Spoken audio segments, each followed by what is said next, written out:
Здравствуйте, дорогие друзья, с вами Наталья Ксенчак, и я до сих пор люблю сказки. Сегодня наша речь пойдет о роскошных нарядах в экранизациях моей любимой сказки «Красавица и чудовище», где сорванный цветок положил начало невероятной истории любви прекрасной девушки и принца, заточенного в тело зверя. Но обо всем по порядку.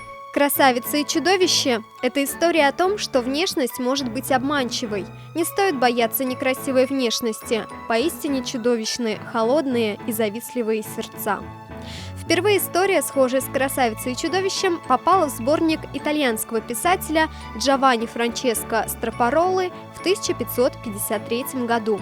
А ее прототипом, вероятно, является древнегреческий миф об Амуре и Психее.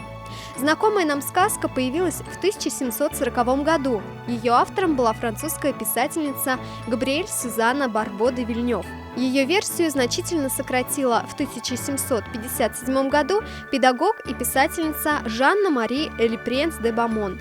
В оригинале красавица – одна из 6 дочерей богатого купца, который однажды потерял все свое состояние в пожаре, а его корабли с товаром затонули. Бежать от насмешек горожан обедневшая семья решила в деревню. Спустя 2 года купец узнал, что один из кораблей все же остался на плаву и решил вернуться по делам в город. Дочери наказали купить ему несметное количество нарядов, и лишь младшая попросила привезти розу – цветок, который в этих краях не растет. Возвращаясь обратно в деревню ни с чем, купец набрел на замок, где хорошо отдохнул, а собираясь в путь, сорвал розу для любимой дочери. Дальше сюжет всем знаком. Чудовище разгневалось и приказало через месяц либо купцу самому вернуться во дворец, либо привести взамен себе свою дочь. Естественно, красавица сама поехала вместо отца. Во время нахождения ее во дворце чудовище каждый ужин приходит с ней немного пообщаться и каждый раз спрашивает разрешения спать с ней рядом этой ночью. На что красавица всегда отвечает отказом, ведь каждую ночь ей снится прекрасный принц, которого она любит, но который, несмотря на взаимные чувства, постоянно говорит, чтобы она не верила своим глазам, чтобы она спасла его и доверяла своему сердцу. В итоге, после длительных размышлений и разговора с отцом, красавица соглашается на то, чтобы с ней рядом легло спать чудовище, но прежде, чтобы они обменялись свадебными клятвами. Сказка Вильнёв достаточно длинная, на ее чтение у меня ушло около 2 часов. Там есть хитроумный план по вызволению принца из тела чудовища, который придумала добрая фея. Очень такие интересные сюжетные повороты. В принципе, советую почитать всем, кому интересны первоистоки этой истории. Вариант Бамон является кратким пересказом и больше подходит для маленьких детей, потому что, уж слишком короткий. Сказка о красавице и чудовище неоднократно экранизировалась. Впервые зрители увидели картину режиссера Жана Кокто в 1946 году. Этот черно-белый фильм стал классикой французского кино. А в 1952 году Союзмультфильм выпустил картину «Аленький цветочек», созданный по одноименной сказке русского писателя Сергея Аксакова. Это произведение до сих пор актуально, а его качественное исполнение доставляет удовольствие при просмотре. После этого было много экранизаций, но мы с вами остановимся на культовых и наиболее достойных, по моему мнению.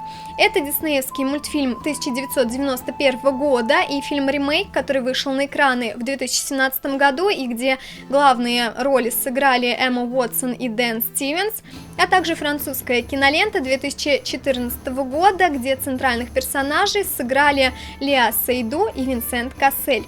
Наш обзор мы начнем с последнего фильма. Скажу честно, фильм мне не очень понравился, однако посмотреть его непременно стоит для того, чтобы сформировать свое мнение, ну и, конечно, посмотреть на роскошные наряды героев. Не понравился фильм потому, что, во-первых, Винсент Кассель, лично меня не впечатлил в роли принца, хотя мне нравятся бородатые мужички, но и вот этот актер мне по душе не пришелся. И во-вторых, Белль, она очень много времени проводит одна, и если, например, в оригинале показаны все ее размышления, благодаря которым она пришла к мысли, что нужно выйти замуж за чудовище, то тут она просто ходит одна, взаимодействия с чудовищем практически нет, и поэтому ее любовь становится неоправданной и неожиданной, мне кажется, даже для самого чудовища. Но, тем не менее, фильм достаточно красивый, хоть и скучноватый. Костюмы для фильма выполнил художник Пьер-Ив Гаро, который также делал костюмы для таких кинолент, как «Парфюмер», «Облачный атлас» и «Три мушкетера». Как Пьер-Ив Гаро рассказал в одном из интервью, источником вдохновения для создания костюмов к этому фильму послужили эпохи французского ампира и европейского возрождения. Эти два стиля хорошо балансируют друг с другом, но тем не менее элегантный и достаточно сдержанный ампир контрастирует с достаточно пышными нарядами эпохи Ренессанса. В основном цветовая гамма костюмов темная, особенно в начале, когда купец теряет свое богатство и бежит с семьей от насмешек горожан. Такое цветовое исполнение повторяется и в момент деловой поездки.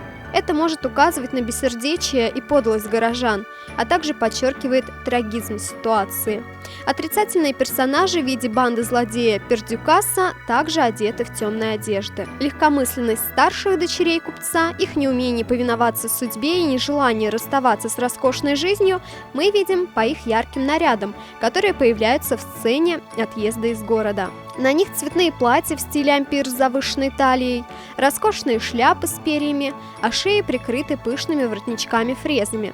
В деревне сестры не хотят расставаться со своим имиджем знатных барышень. Они носят белые наряды со смешными чепчиками. Белый цвет, самый пачкающийся, едва ли подходит для дамочек, желающих заняться хозяйством. Признаться, в этих образах с обилием рюш и оборок они похожи скорее на глупеньких курочек. Красавица впервые появляется на экране в бордовом плаще с капюшоном. Ее наряд выглядит проще, чем пышные облачения сестер.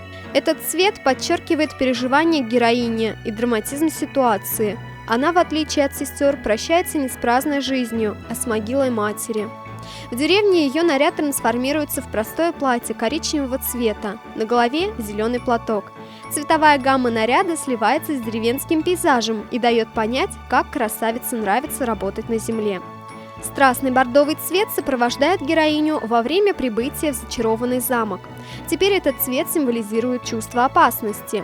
Бордовый плащ, бордовые двери, а вскоре окажется, что чудовище одето в роскошный костюм того же цвета.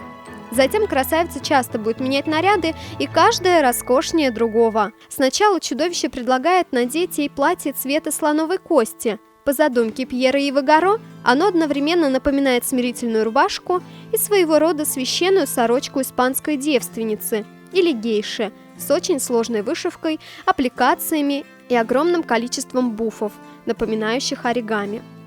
В следующий раз, когда красавица освоилась в замке и решила прогуляться в окрестностях, на ней шикарное бархатное зеленое платье, которое гармонирует с пейзажем, а его сложный декор делает фигуру похожим на пышную растительность владения чудовища. В этом эпизоде мы можем полюбоваться красивым контрастом зеленого платья и красных роз. Обратите внимание на ночное платье, повторяющее цвет кожи красавицы, расшитый корсет, плессированная юбка и полупрозрачные рукава. Отличный вариант для сна в замке. Следующий шедевр от Пьера-Ива Гаро – голубое мерцающее платье, в котором красавица много двигается, танцует с чудовищем, бежит по льду и падает в воду. Платье вписывается в вечернюю атмосферу, когда девушка пытается сбежать из замка. И, наконец, самое яркое, самое красивое красное платье появляется на красавице в тот момент, когда она возвращается к родным. По идее, этот страстный цвет должен символизировать любовь к чудовищу, но по сюжету, лично я этого не поняла, это невозможно понять, хотя отношения у них действительно достаточно бурные, и все-таки мне кажется, что скорее она боится чудовища, чем любит его. И тем не менее, оставшееся время мы можем наблюдать шикарное платье с воланами и декором в виде кораллов. По словам художника по костюмам, оно символизирует изысканность и хрупкость. Это платье выдерживает большинство изменений и входит в большее количество сцен, поэтому его изготовили в 3 экземплярах, которые менялись в зависимости от повреждений. Цвет этого платья перекликается с цветом наряда чудовища. На дизайн костюма чудовища Пьера-Ива Гаро вдохновили доспехи японских самураев. Для его наряда художник отталкивался от образа принца, поскольку именно он становится зверем. Тело чудовища трансформируется с помощью морфинга. Это специальные технологии компьютерной анимации, которая создает впечатление плавной трансформации одного объекта в другой. Костюм также превращается, но не цифровым образом, а по-настоящему. Из спинки камзола показывается позвоночник, а затем выделяются мускулы.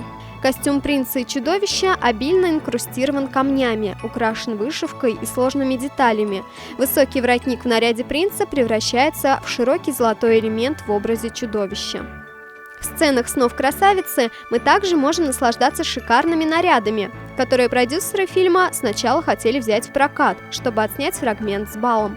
Но художник по костюмам Пьер Ивгаро настоял на том, чтобы костюмы были сшиты. Контрастные глубокие цвета в одежде придворных, богатая вышивка – все это можно увидеть в коротких фрагментах. А в центре зала королевская пара в нарядах бежевых оттенков. Их одежда имеет богатый декор и переливается драгоценными камнями.